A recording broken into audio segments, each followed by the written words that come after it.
এ যুবকেরা, আল্লাহ নবী জানিয়ে দিলে এ বিশ্বে মানুষেরা তোমাদের জন্য তোমাদের রব একটা আমার রোজাকে ফরজ করে দিয়েছে, একটা আমার রোজাকে রাখতে বলেছে। আল্লাহর কোরআনও আমাদেরকে জানিয়ে দিয়েছে রোজাদারের জন্য রোজা রাখা ফরজ হয়ে গেছে। এবং এই রোজা এমন একটা নিয়ামত, as-sawmu li wa ana biyadia, আমার আল্লাহ জানিয়ে দিলেন রোজাদারদের জন্য সবথেকে বড় খুশির খবর এটা।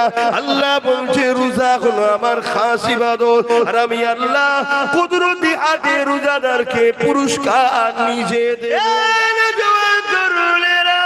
কি আলোচনা করবো সংক্ষিপ্ত সময়, মনে রেখে দেবেন জীবনে কোনোদিন কাউকে খুশি দিনা করতে পারে, কখনো কারো মনে আঘাত দেবেন না, আল্লাহ সৃষ্টিকে কখনো জুলুম অত্যাচার করবেন না।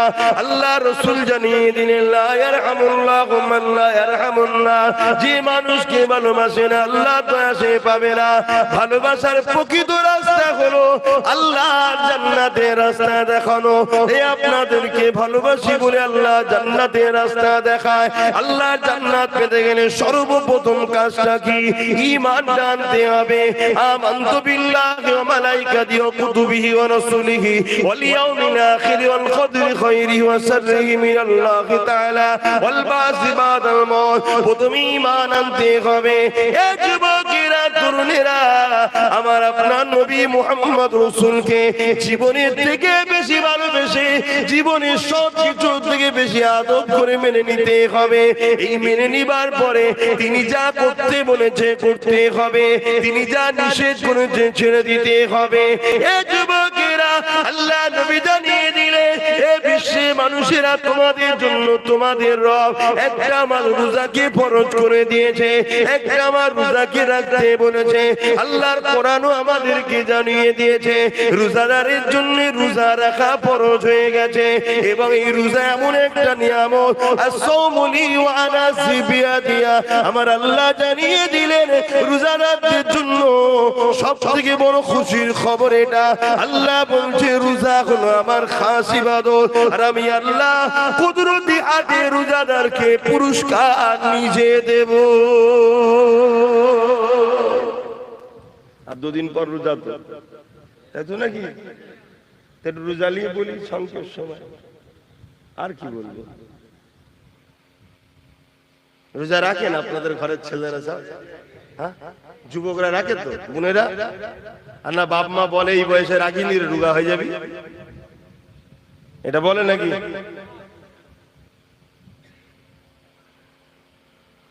রোজাদারের জন্য দুটো খুশি, বিসসাইমি ফারহাতানি, ফারহাতুন ইনদাল ইফতারি ওয়া ফারহাতুন লিকা রাব্বি। এ নওজওয়ানেরা, রোজাদাররা যখন ইফতার নিয়ে বসে আল্লাহ পাক হাদিসে কুরসির মধ্যে জানায় এটা একটা রোজাদারদের জন্য বড় আনন্দ।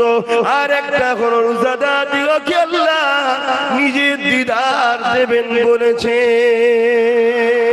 এ যুবকেরা, তোমরা বাপেরা, আলী রোজাকে ছাড়বেন না।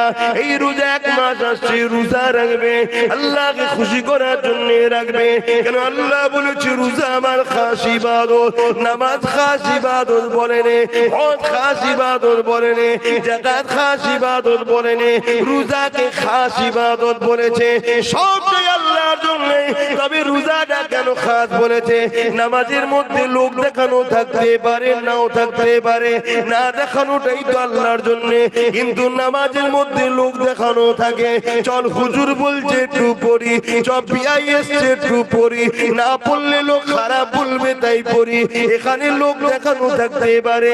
কিন্তু কেউ শুকিয়ে শুকিয়ে থাকবে না, যদিও থাকে লুকিয়ে লুকিয়ে খেয়ে নেবে। কি বুঝছেন তো নাকি? তাই আল্লাহ বললো এটা আমার খাস ইবাদত। কমসে কম পুকুরে ডুব মেরেও তো পানি খেলে। কে কে খেয়েছেন ডুব মেরে পানি? ছোটবেলায় খান না? কিন্তু রোজা ও আল্লাহর খুশির জন্য, তাই চোখের আড়ালে হয়ে গেল, সেই আল্লাহর জন্য সে রোজা রাখে। কিন্তু আজ বেঈমানের দলেরা, ইসলামের দুশ্মনেরা আমাদের ঘরে তো রোজা রাখাবার পরেও বেকার করে ফেলছে রোজাগুলোকে। আপনারা সব এলাকায় রোজার পার্টি হয় নাকি? ইফতার পার্টি করেন নাকি? ইফতার পার্টিতে যাওয়া হারাম, চলবে না।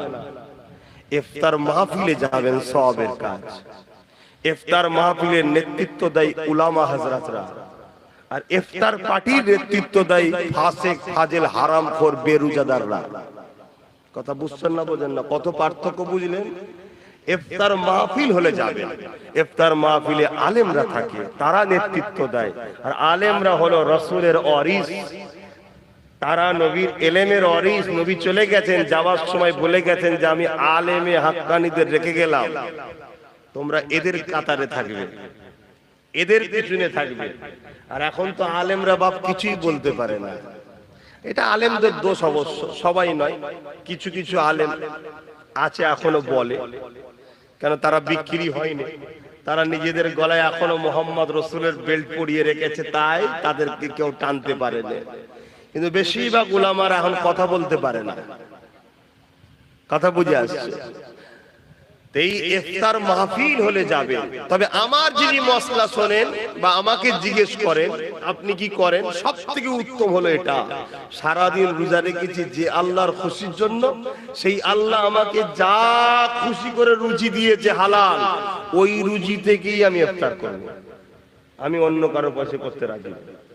অনেক জায়গায় আমাকে জোর করে রোজার মাসে নিয়ে যাবে বলে, আমি কোনো জায়গায় যেতে চাই না। এবার আমি একটা ইউনিট চালাই, একটা দল চালাই, আপনারা জানেন কি জানি না, ফুরফুরা শরীফ আহলে সুন্নাত ওয়াল জামাত বলে একটা অরাজনৈতিক সংগঠন চালায়। ওই সংগঠনের ব্যানারে কিছু ইফতার মাহফিল হয়। এবার আমাকে বলে হুজুর আপনি আসেন, দু কথা বলে দোয়া করেন। এবার সেখানে যদিও যায় আমি ইফতার বেঁধে নিয়ে যাই। তারা বলে কোনো চিন্তা নেই, আমি চিন্তার কোনো কারণে সতর্ক হতে হয়। আমি রোজা রেখেছি, আমি আমার পয়সা দিয়ে বাবা ইফতার করবো, সারাদিন রোজা রেখার পরের পয়সা ইফতার করবো, ঠিক মন খুশি হয় না। আপনারাও করবেন। তাতে যদি আল্লাহ আপনাকে শুধু চিনি দিয়া শরবত খাওয়ায়, অতি খুশি আলহামদুলিল্লাহ বলেন যে আমার আল্লাহ আমার জন্য যেটা ভালো সেটা করেছে। তুমি তোমার নয়, তুমিও তোমার আল্লাহ। কোনটা তোমার বলো তো? এই কোনটা তোমার আছে নাকি? তোমার আল্লাহ, আমার আল্লাহ যদি আমাকে দুদিন শুকিয়ে রাখে, তাহলে আমি আমাকে শুকিয়ে রাখছি না, আল্লাহ তার সৃষ্টিকে শুকিয়ে রেখেছে। তা আল্লাহ যদি তার সৃষ্টিকে শুকিয়ে রেখে খুশি হয়, তা আমার মাথায় এত ব্যস্ত হয় কেন, এত বিপদ চেপে হয় কেন, এত টেনশন আমরা হই কেন? হ্যাঁ, নিজেকে